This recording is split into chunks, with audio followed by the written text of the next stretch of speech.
I'm Rachel Njenga. I'm one of the PBI's ISF consultants at KDE. And we're going to be looking at classroom management. This says PBI structures because part of my job was implementing positive behavior interventions and supports in the classroom. Are you all new teachers or just 3 years or less? 3 years or less. 3 years or less? Okay. You're new? Okay. So I'll try to hit a little bit of both. So what we're going to focus on today is looking at some of the things that you can take back with you and start using in the classroom.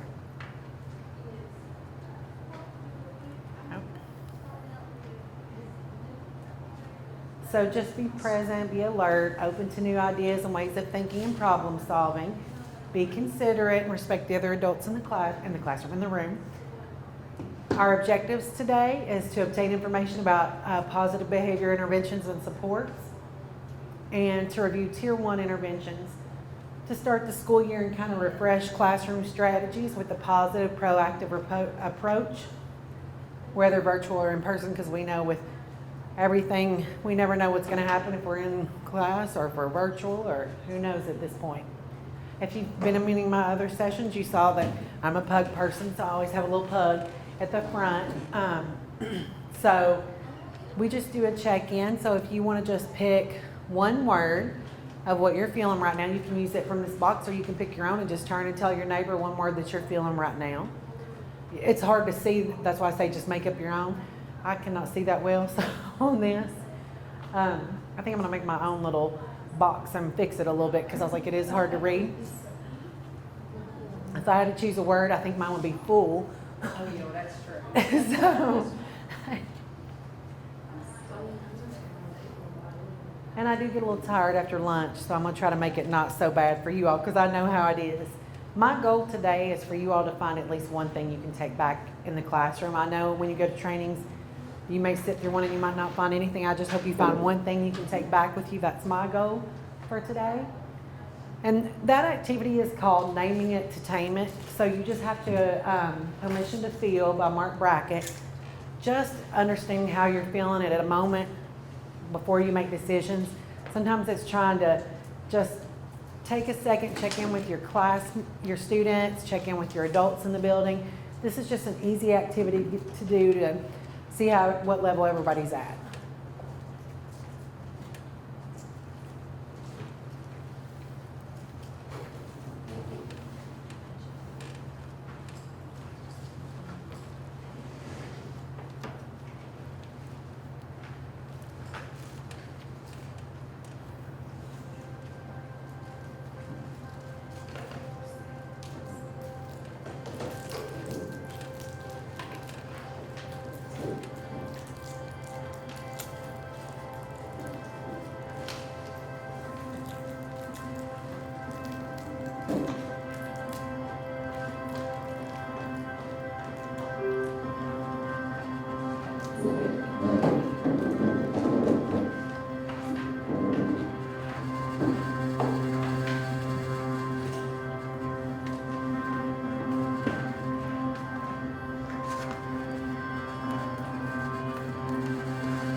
So one of the reasons I show those videos is because I always say when kids come into a classroom, they don't come in intentionally to cause problem behaviors. They don't come in to be the bad kid or to get labeled the bad kid. There's always something behind it. Raise your hand if there's something you could resonate with in that video. So in high school, we didn't have running water in our house. So I would go to my neighbors early, take a shower, go next door. You know, I had to go next door to do that if I wanted to take a shower. I did also wash my hair under the water hose till like November of one year, till it was too cold to do it, basically. Even on some of those mornings were really cold. And that's hard as a high school student. And, you know, I had great teachers. I moved to Woodford County and I had to work till midnight every night because I had my own apartment my senior year. And I was so tired. But the teacher recognized something was wrong and got to know me and got to know that it was just because I was working late, not for any exciting reasons, teenage years, you know.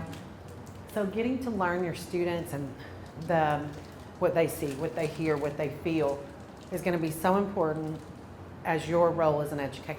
Because you can't do anything, you can't teach any kind of core content until you have your behavior management under control. You can't have your behavior management under control until you have a relationship with students. You know, I apologize, my throat is killing me, so I had to get something to try to keep it from itching. When I talk this much, it's like I always get super dry. So part of my job at the Department of Education is educating schools and districts about PBIS. So it is a framework for establishing the social culture and multi-tiered behaviors of supports needed to be an effective environment for all youth and staff.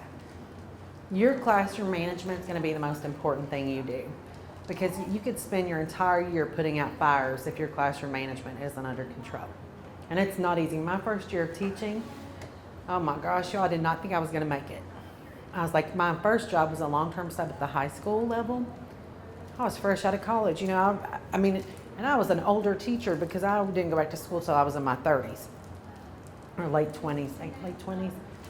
So early 30s. And I was like, so here's these high school kids. They come in 70-minute blocks, longest blocks of my life for some of the kids that came in there.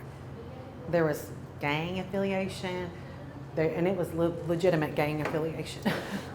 It was racial slurs, it was this, it was that. One student would come in and he would roll on the ground like craziness, just chaos. They tried everything in the world they could do to intimidate me, one. And I thought that first week I wasn't gonna make it. I was like, if this is what teaching is, I cannot do it. So this one student was kind of like the ringleader. He would come in, I'd ask him to do something, and he'd call me a name, walk out, slam the door. And I was like, okay, I got to figure out what's going on. So I knew he was a wrestler. I knew that, and it was a special education / behavior classroom. So they called it Study Smarter.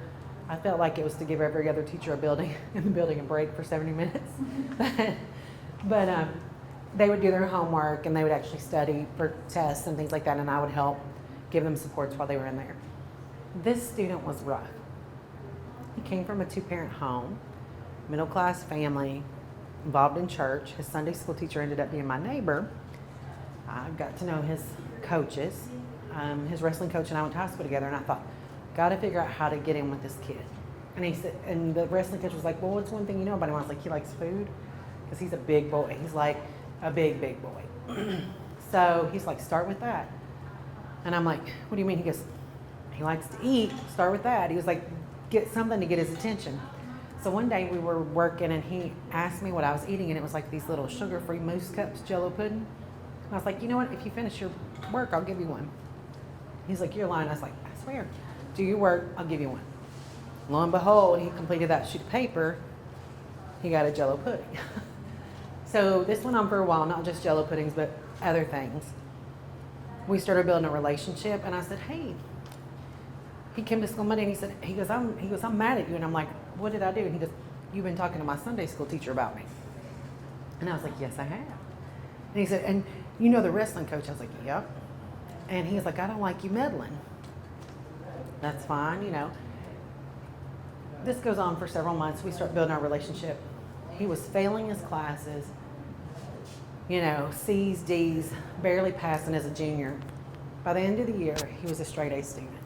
He had done so well, and he was starting to make changes, and he was coming to my class, he was showing up, actually giving effort, being respectful, you know, and then he became like the kid that if somebody else was disrespectful to me, he would stand up for me. And now that young man is the godfather of my grandbaby.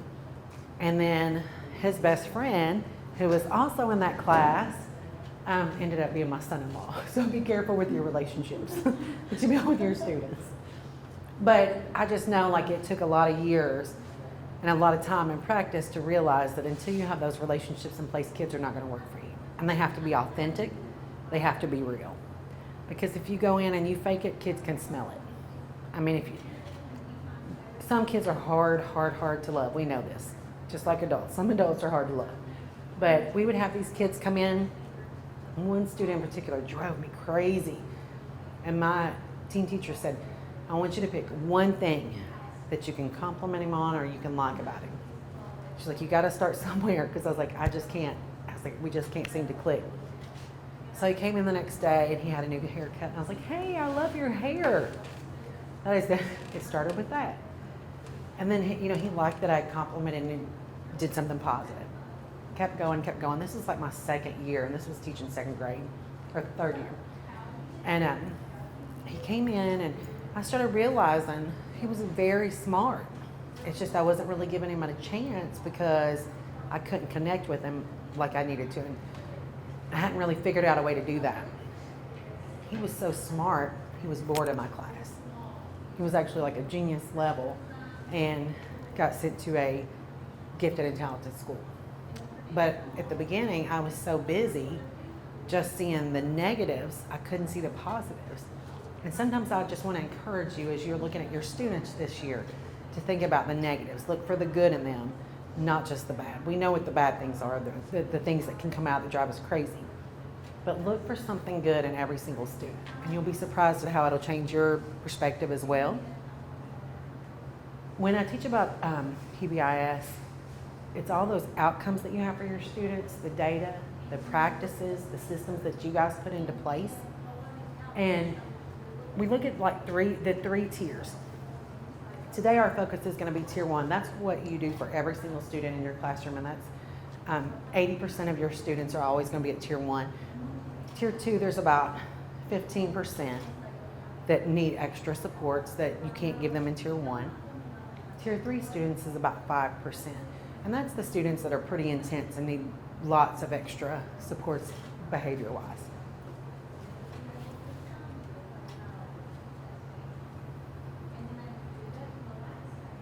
And all the things that we put into place, like in tier 1, bullying prevention, relationship building, social emotional learning, trauma-informed practices, your academics, your classroom community, all of that combined is going to be the foundation of your classroom. And that's a lot for one teacher to do. Not to mention all the things that you have to do otherwise to take care of them. We're still like their parents at school. Some of them still need to be fed. Some of them might need new clothes. Different things happen, and you still have to be all these other things and still provide all these services at tier 1, and it can be hard. If you're doing positive behavior in the classroom, you're doing a lot of this already. And now we add in all the things that's happened, these natural disasters. We've had COVID, and there's just been so much loss and so many things for adults and students. We're going to skip some of this because I'm not going to let you guys have to sit through all the genre of this. But one thing, if you're doing positive behavior interventions in the classroom, that means you're being proactive instead of reactive. So you're planning for things before they occur. If you are doing it, you're going to have improved student outcomes, both academically, socially, behavioral outcomes, positive behavior outcomes, reduce bullying. You're not going to write up as many referrals or have as many suspensions or restraints and seclusions. And then you're going to have improved teacher outcomes. If you spend your entire day working on behavior, you're never going to get to academics. And somebody said something in an earlier group, and I thought it was great because it's so true. Don't also focus on, we get to know the kids that have the behaviors that are intense first usually, more than we do the kids that don't. So make sure you're trying to balance that because it's hard. Sometimes I've let kids slip under my radar, or, I didn't give them as much attention as they should have had because they were always making the right choices. But they also needed some praise and some positive notes as well.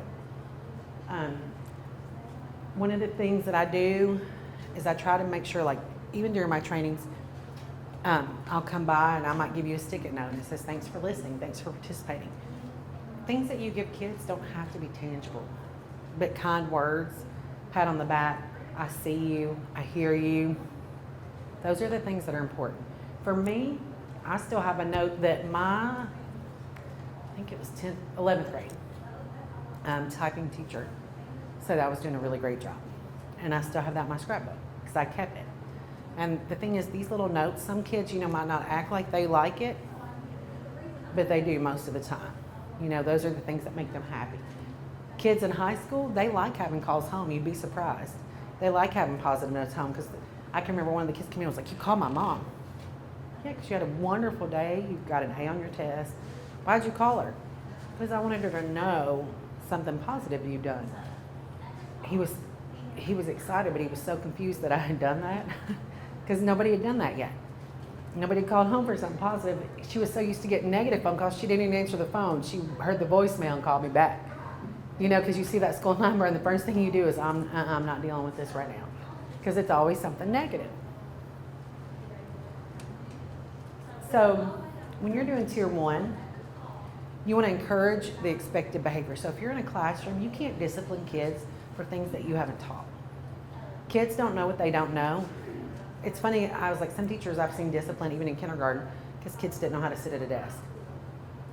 They've never been to school before. How would they know? Kids that went to a different school, there was different expectations. Unless you teach the expectations in your classroom, you can't discipline for that. We expect kids to know what to do. How many of you all have been to a different restaurant and you get nervous before you go to something that is a change to make sure you're doing it all right? Or, I would get nervous or a little bit of anxiety, right? Did I always know what it was going to look like? No. Going to a different coffee shop, do you start on this end or do you start on this end? You got to look around and see what it's like. Same for kids. They don't know the expectation, unless someone tells you what it is or teaches you. So that's going to be your job this year, is to teach them every expectation that you want in the classroom, from the time they come to your door to the time they sit down at the desk, to group work, how to sharpen a pencil, how to ask to go to the bathroom. That's your job as a teacher, is to teach the expectations that you want, because it's going to look different for different teachers. Excuse me, I'm going to skip through this stuff. So data collection is going to be one of the things that I want you all to think about. You can't fix problems unless you have the data to back it up. You can't refer kids unless you have the data to back it up. You can't get behavior intervention plans unless you have the data to back it up. So if you have students that are having excessive behaviors, if you're documenting well, you're going to have the information you need to kind of start putting those puzzle pieces together. Because if I know that little Johnny comes in and at 9 o'clock, every day he loses his mind because it's time to go to art. Every day, that's when the behavior occurs. Then we know that there's something about that transition or going to art or something, that anxiety, that is causing him to act out. Well, when little Johnny goes to set art room, art teacher smells like his mom, who is not in the picture anymore. So it causes a little bit of trauma for him because he smells that, thinks about mom, and it's a trigger for him. And the only way he knows how to act out is to throw a fit and not want to be put in that situation. But we have to look at the data. We have to collect data, because then we can figure out what all these little things might be. Because sometimes it's the craziest stuff. Like, I had a kid that would throw a fit if they didn't get the right cereal for breakfast. Kids don't know how to handle those types of emotions. So they do it the best way they know how. Some families are very loud. And there's a lady at KDE, we were talking this week in a meeting, and she said something and it made such sense. She goes, she came from a Jewish family. She goes, in my family, we talked loud and we were taught to have argumentative conversations, stand up for what we believed in. Parents, grandparents, it didn't matter. But she's like, she lived in Eastern Kentucky for a while, and she's like, for people there, when they heard me and my parents talk, they thought I was being disrespectful. Because, for us, we're taught to respect your parents. You don't argue with them, and you just, different families are taught different things. So when these kids come in, we can't assume that their behavior is because they're trying to act bad. It could just be because that's all they know. Maybe in their family it looks a lot different than it does in your family. So just trying to realize that every single person is different. When you collect data, I encourage you to think about one thing. Putting in an area where it's motivation. And motivation would be like, what do you think might be causing the behavior? What do you think he's working for? And you can start jotting down some ideas of things that you think it could possibly be. Because if it's happening at the same time every day, then you can figure out different things to try to prevent these things from happening. Monitor your data. Look at your data weekly. See which kids are really struggling. And if you see some kids that have continuous behavior issues, and you're new especially, you might want to call in like a guidance counselor, or if they're a special education student, talk to their special education teacher and see, like, we need to sit down, we need to talk, figure out what's going on with this kid. And don't be afraid to ask for help, because if you don't know what to do, you don't know what to do. If you've tried everything. Some kids don't respond well to all adults. And it might be you that they are not responding well with. That's perfectly okay, as long as they have an adult in the building they can go to. And sometimes that's a hard pill to swallow for people when you think a kid doesn't want to come to you. But it's just life. There's people that we probably don't want to go ask for help, but sometimes we have to. We won't do this activity, but I want you all to think about when you are either in your school year or start your school year. So creating that plan of how are you going to collect data? What's that going to look like? What components are you going to have in it? And how are you going to monitor it? Are you going to look at data every 30 minutes? Are you going to look at it every hour, or just when it happens? Are you going to monitor it? That's totally up to you and your school, but just find a way to collect your behavior data, because that's going to be really important. We always say collect the big 7. For PBIS, that's referrals by location, day of the month, problem behavior, by time, student, day of the week, grade, if you're more than one grade. I look at the data in the state of Kentucky. That's part of my job. And I will tell you that classroom is the #1 across the state of behavior. And if you look at national data, classroom management, or the classroom is where most of the behavior occurs. But I always think for 2 reasons, probably. 1, it could be poor classroom management. But 2, it's kind of like, how your kid's always good for you at home, but when they are good for you everywhere else, but when they're at home, they're a little harder when it's their parents. I think kids are probably safer in that environment, their classroom environment, to act up than they would be another teacher's room, because they know how you are, and they feel safe to act up there, to let something out that they may not let out anywhere else. There is a program, and I always tell new teachers about this. It's called Power BI, and it is a free online app. If you want to impress your school, your team, your principal, start collecting your Excel, create an Excel sheet. You could do it with behavior, or academics, or whatever. Well, when you go to Power BI and you pull that Excel sheet into it, it aggregates the data for you, and it creates all these great graphs and stuff, so you can see the data, and it looks 10 times better than I could ever do, because I was never good at making like pivot tables and all that stuff. And one of the ladies at KDE showed me how to use this, and it has been a great way for me to collect data and to be able to display data during meetings, parent meetings, school meetings, and I'm able to show real life. It's kind of like it's a real life thing, so you can filter different, like male, female, gender, all that. It takes a little bit of practice with it, but it's super easy once you learn how. So implementing PBIS in the classroom. Even if your school is not implementing PBIS, you can implement PBIS in the classroom.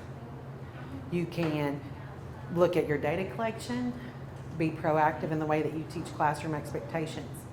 You're going to teach classroom expectations just like you do academics. You're going to come in, you're going to teach them from the time they come to the door. Okay, I've got to teach them how they enter, how they put their stuff away, how they sit down, what their first expectation is. When they're changing classes or changing classrooms, or even groups within the room, what does that look like for you? For me, it was always like I'd ring the bell. They knew they had 60 seconds to clean up. They would switch tables. What did that look like? They pushed their chairs in. They'd stand there. They would wait. We would switch. And we would rotate. They knew that bell ring, clean up, stand up, push in the chair, wait to be told to rotate. And their areas had to be clean. So that might look different for you as it opposed to you. You know, everybody has their own way of doing things and what works for them. Let's see. If I can get this to play. Oh, it did it. There we go.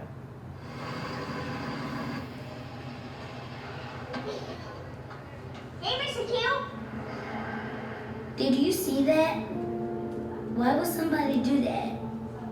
Please go into the classroom, no talking, quietly. Hey, Miss Myrna, how you doing? We need you How inside. do you think that makes us feel? I forgot my number. What's your name? Jordan?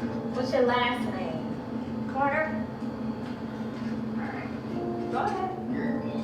School is hard enough. Come on in, sit down quietly at your desk, and begin writing. This kind of stuff just makes it harder. I said quietly, please. Who's talking? Is it you, Sophie? Don't let it be you. Don't believe me? Sophie. Please just watch. I'm not up here for me, I'm up here for you. Pay attention. Okay? Now somebody answer me. Somebody needs to answer me really fast.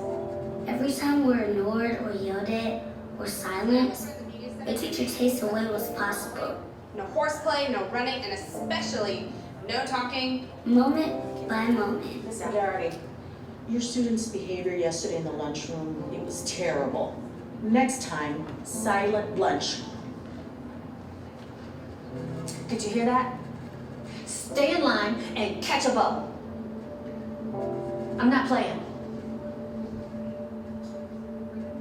If this is education, we're in trouble. Bye, Miss McGarrity. Frederick Douglass said, once you learn to read, you'll be forever free. The way it is now, 2 of the 3 of us will never be able to really read. It doesn't have to be this way. Hey Jordan, how you doing? Good. Everyone we meet throughout our day can make a difference. I've been waiting for you to arrive. All the difference.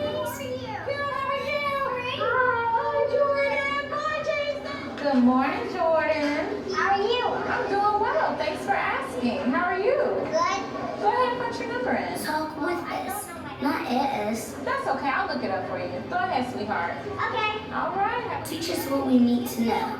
That's how we get smarter. Well, good morning, Sophie, Janicia, and Jordan. And when you talk with us and teach us, give us bigger and bigger words. Now what I'd like you to do, children, is turn around and converse with your neighbor and discuss where the mother might have gone. Words that we can use to read and understand. She's praying for eagles, so she hunts at night. And that will take us places we can never reach without you. Remember, we're entering the learning zone. Now, how can we show our respect to the children and teachers who are working? We can walk quietly. Yes. Okay, kids, so what I'd like you to do is continue writing your narrative, documenting your emotions. If you were the baby owl and your mother abandoned you in the nest. What can you do? Learn all that you can, so that you can challenge us to be our best. You would have stayed and assisted them in whatever they needed. Share yourself with us, and show us how to share ourselves with others. Give us courage. Give us compassion. Help us find our own voices, so we can become who we are meant to be. Why would you want to silence us? So, how many of you guys have known somebody that was like that? Because I'm going to tell you, I knew that cafeteria worker. We had somebody that would yell at you, even adults, if you didn't know we had adult numbers as well. And the kids were terrified of her. So, you know, I would tell you, my son, I have a 23-year-old daughter, a 4-year-old son, and a 1-year-old grandbaby. So my son was going to start preschool this year. So he was watching this, and I wasn't paying attention while I was working. And he was like, Mommy, is that what school's like? When he saw the first part of the video. Like, he was really scared, you know, and you could tell how worried he was. That was one student And it made it worse because, of course, it was mine. But I was like, imagine if that's what kids are going through every day. If they're getting those negative responses, what that makes them feel like. How much of a difference could we make if we were giving them a smile, a hug, or just a positive interaction? Because every opportunity you have for an interaction with a kid, that's an opportunity to make a difference. I always tell them when I do bus driver trainings, they're like, oh, they're not even on there with me that long. 30 minutes in the morning, 30 minutes in the afternoon, that's an hour. 5 days a week, 5 hours, 4 weeks, that's 20 hours. That's the opportunity that you have to make a difference when a child steps on that bus to say, let me set your tone for the day and give you a good morning. There was a bus at our school, I could always hear them, bus 963. Let me get an admin to bus 963 every day. Bus was overcrowded, it was chaos. We started riding the bus. And the very first day we knew it was the bus driver. From the moment kids stepped on, she had something negative to say. Never anything positive, no good mornings, no nothing. So, the kids would start acting up. Because, she's already ruined their day when they stepped on the bus by saying something negative to them. So, it's so important for every opportunity that you have to make a difference. To just be kind and give them a kind word. And I will tell you, I've been the teacher that was when she said, is that you, Sophie? Don't let it be you. I can almost guarantee you 100% I've said those words to a student, especially my first years of teaching, not knowing, that was not the best option, not knowing that that was the wrong or right thing to do. Just those early years, it's trial and error, learning, what you are like as a teacher and the best things to instill. And trying to guilt trip kids, I think is hard when you're saying, I'm not up here for me, I'm up here for you. Kids don't need to hear that. They need positive conversations, positive interactions. So just remember that as you're starting your days. Behaviors are prerequisites for academics. Procedures and routines create structure, and repetition is the key to learning something new. So for a child to learn something new, it needs to be repeated at least 8 times. So if you're teaching expectations, it might take 8 times for them to learn what your expectation is for the classroom. But the thing is not giving up. Like continuing to do it. If they don't know how, reteach, remodel, have them try again. Because if you don't have your classroom management in place, you don't have your expectations in place, you're not going to have your academics in place either. For a child to unlearn an old behavior and replace it with a new behavior, it has to be repeated at least 28 times. So when we're looking at things that happen in the classroom, just reminding ourselves that kids come from different backgrounds and it looks very different in every single household. So kids that speak loudly, maybe that's how it is in their household. That's part of their culture. Kids that yell, that's all they know because all they do is hear adults yell. They don't know how to have conversations without yelling because that's the only thing they've been taught. So just remind yourself of those things when you're teaching. So focusing on routines and procedure, kids need consistency. And it's most likely that when kids come to school, that could be the only consistency that they have. So knowing what to expect, knowing the expectations helps their day go a lot smoother as well. So we want procedures and routines to be in place for classroom activities, getting students' attention in transitions. Build on what you have in your classroom. If your school might have different social emotional learning programs, second steps, pathways. Is any of you all special ed? Anybody? You are? So I know pathways is something I used in my classroom. There's lots of free programs out there for social emotional learning. So when you're doing your behavior or your classroom circles and you are trying to implement positive behavior interactions in your classroom, most of that is already going to have that social emotional learning infused with it. So you're not recreating the wheel and you're not doing 2 or 3 different lesson plans. Everything's already there together. Because I always say, well, I want you to work smarter, not harder, because you have very limited time as it is. Harmony SEL is a free SEL program for teachers. You can go online, sign up for it. It has lesson plans, it has stories, it has activities that you do with it. It's perfect for morning circles, and it's even more perfect because it's free. I'm always about that. Here's just an example to look at. And it's just, again, it gives you the activity. You learn about the students. You're really building a classroom community when you use this. One of the things I learned this week was Microsoft Reflect, and it's a check-in app to support connection. So this app is on Microsoft Teams. So if you go to Microsoft Teams and download it for free, this is a place where kids can check in. And as you can see the little chart up here, they can talk about how they're feeling. And then you can graph that data and be able to share it and see if there's a kid that maybe continuously is struggling, or that week they really struggled. Or if they checked in with not feeling well, that you're going to need to check on those kids at some time during the day. So you would plan for some time, even if it's just a minute, to glance and see who might be struggling that you would need to check in with.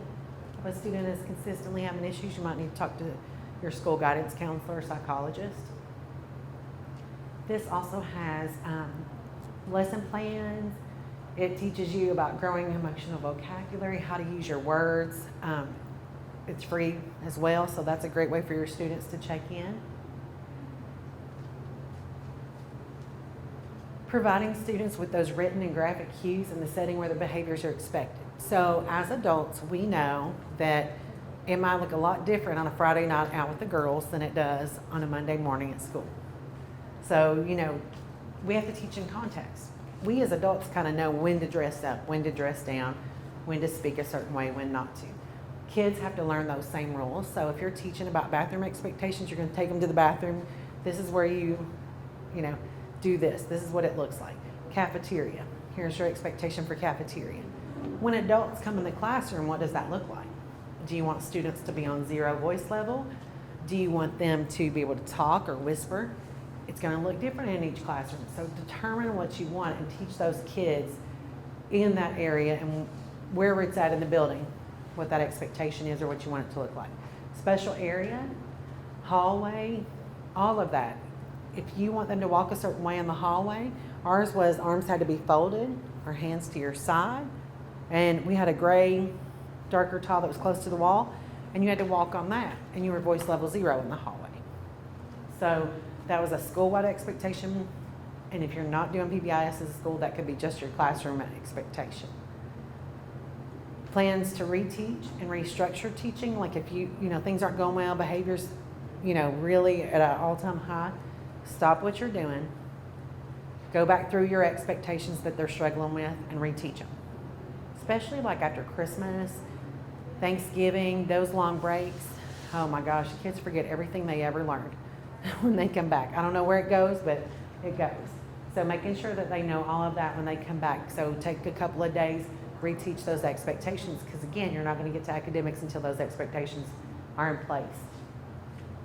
Plan to model the behaviors that you want. So if you're in the hallway and you're walking in front of them, you're going to model that. If you are in specific areas, you want to show them what that's like. You want to stop and reteach them right there if they're not doing something right. Stop and reteach them right there, but use those teachable moments as they arise, because those are the times that they're going to remember the most, usually even more so than those times that just happen to be into the schedule. It's those inopportune times. So again, wherever you're at in the classroom, if you are computers, any of that, make sure that you have the rules listed and they know the expectation for that area. I like this because it's just a little reminder. What are you doing here? I'm practicing waiting for the school bus. Is that something you have to practice? It is if you want to be good at it. And kids start to know if you're giving positive expectations that something is up. So they start to, catch on like, oh my gosh, if I'm good, they're going to give me a piece of candy. So I'm behaving well. Are you sure you wouldn't like to positively reinforce it? They learn the language and they learn what you're doing really quick. And then one of the things I say is 5-to-1 ratio. So I always try to think about 5 positive things I can tell a student a day. If you see a kid, if you're only having negative interactions with them, are you going to be able to build a good relationship with them? So if you can find 5 positives about a student, I encourage you to do that. And I always give 5 positives before you ever give 1 negative.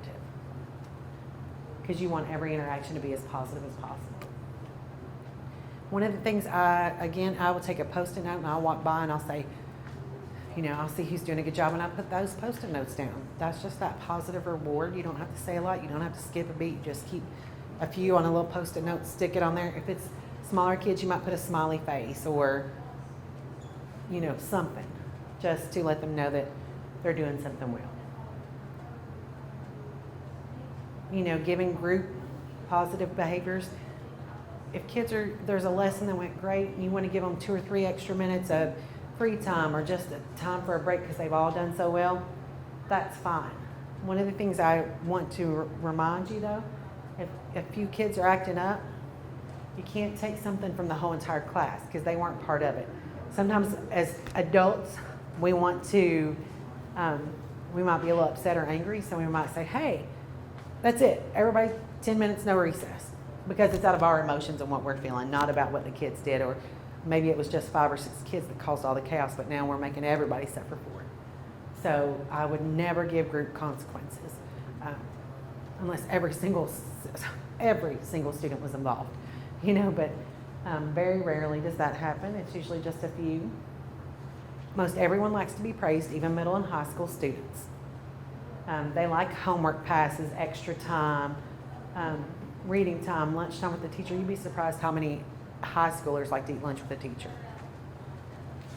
I really encourage people to stop using clip charts, and I will tell you why. I used to do it in one of my trainings, and I will tell you, if you are sitting here and say you are on your phones or talking to your neighbor and your name was on there and I clipped you down, you would be embarrassed, right? Because it's in front of your peers.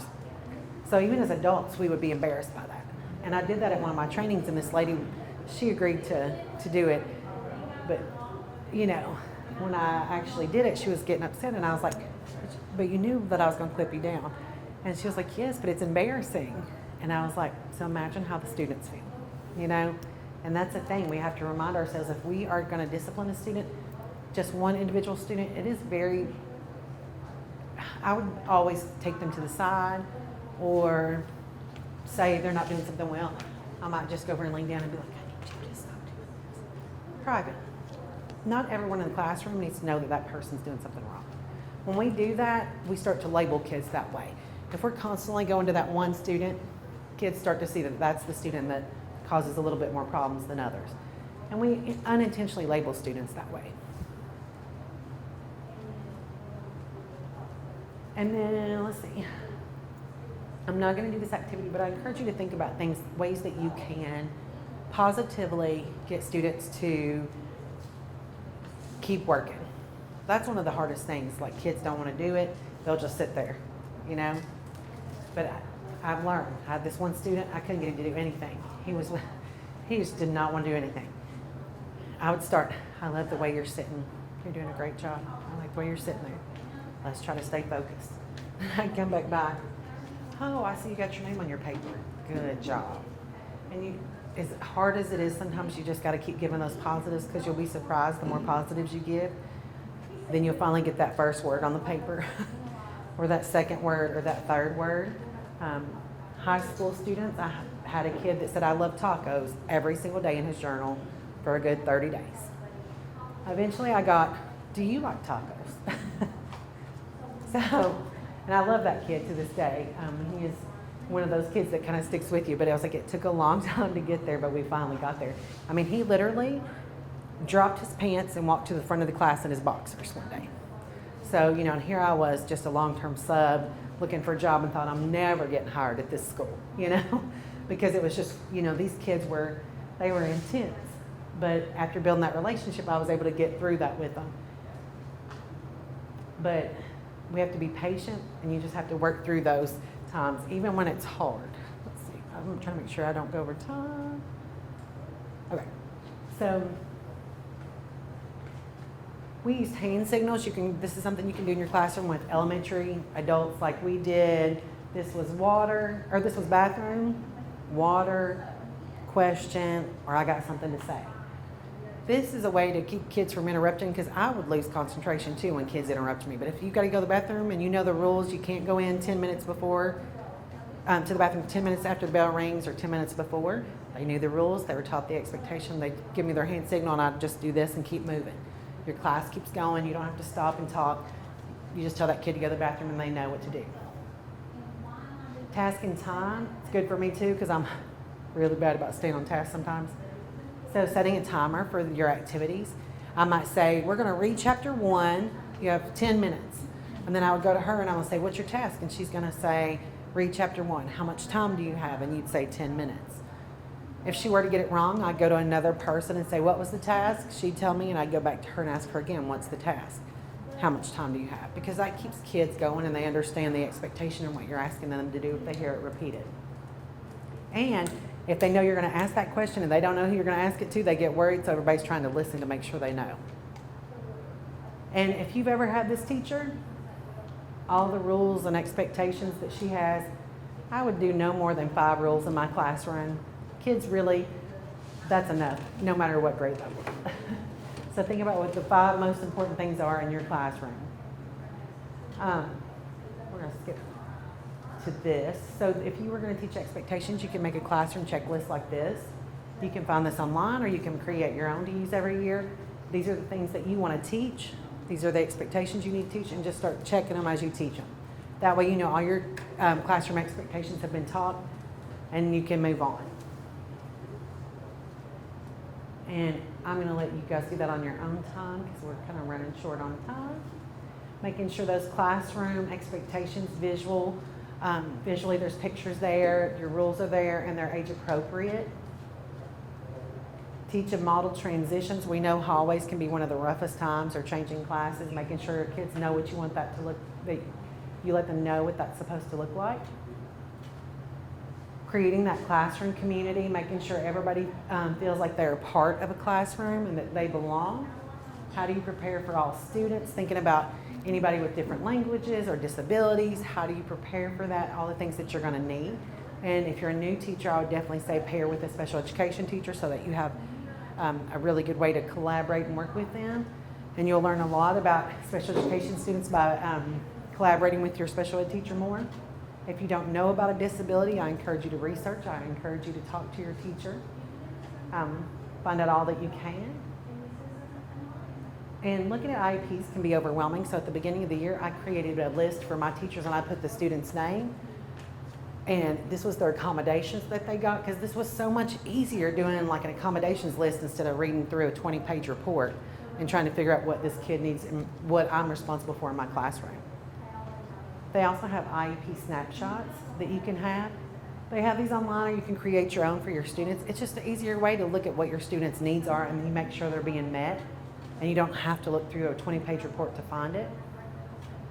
And I did this for my special area teachers as well, because that helped them do the accommodations in their rooms, and they knew what the expectations were and what the kids needed. And I also taught my students about what their accommodations were, so that they were able to request and advocate for themselves as well. So staff don't know what they don't know. Not every teacher is familiar with certain disabilities or certain students. Maybe one teacher might have had them last year and knows a little bit more about them. Always ask for those supports and that help. Sometimes they have little tricks of the trade that they can help you with. And prepare students for kids that are different from them. You can have books in your classroom, like my friend has autism, Don't Call Me Special. There's lots of different books out there. There's tons of different books with kids with disabilities, so that kids can start to learn the kids in their classroom and the differences. And Cinderella stories, 2nd grade core content. There you can learn about different cultures from around the world by just doing Cinderella stories, because there's tons of them. And teaching kids to, get to see the world around them, what it looks like. Making sure they feel accepted. Fill a Bucket, that was a good book to use in the classroom. This is just a way to make sure more positive interactions are happening in the classroom. Hello everyone. Today we will be reading a book called Have You Filled a Bucket Today? Please, please. So one of the things that you can do is play that book, and then we had bucket fillers where kids could do positive interactions and put them in envelopes for each of the kids. And it was a good way to teach kids to be kind.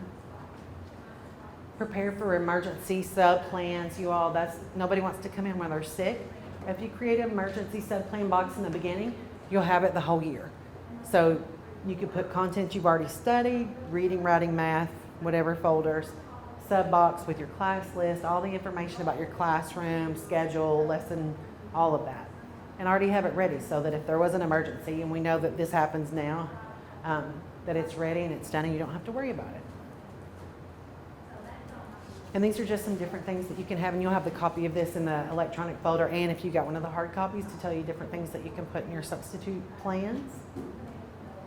Having a sub list, knowing who can sub for you, having student ambassadors. There's lots of kids that like to lead, and having those people log in your computers and things that they could do to help support the sub that's in the class that day, including your students in meetings, having student voice in your classroom.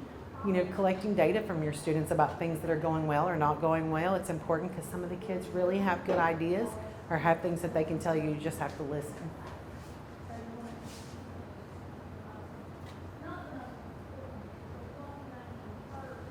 Last year, 48% of teachers said that they were okay and their emotional well-being. 52% did not. So I'll encourage you as the school year goes on, if you're having positive behavior in the classroom, model it, do the same thing with adults. Positive interactions with adults. Try to create that positive learning environment because it not only helps you, it helps the students around you. Take time for yourself. You guys can't do it. At the end of the day, you're burnt out. There's not a whole lot of time left. You're drained. You've handled so many tasks in a day. I encourage you to try to balance your time and use your time wisely. Create an environment of community with your staff. Stop adult bullying and gossiping before it even starts. Find a way to, wait a minute, let me make sure I got my time. Yeah. I got just about 2 minutes and I'll finish up, guys. Find a way for staff to take a break. So team teachers, have somebody you can tap out with, have a system in place because, you know, that's important. Going to the bathroom is important. So make sure you have these things in place. You know, make your team work for you. You guys create a system to do that. Celebrate your staff or your team as often as you can, your students. And then just remember, like every single day, we have to show up no matter what has happened, no matter how hard, how easy, how anything. Every day is that one chance to make a difference in one of the students that you're working with. And you really never know how far the influence you have on them until later on in life. You might not even see it now and hear from them 10 years later. And you'll see what one kind word or one thing did to change them. So I just encourage you all to think about that. But just remember to be proactive this year, not reactive. So, but our time is up, and I hope you all have a great last session. And thanks for coming with me today. Stay with me today.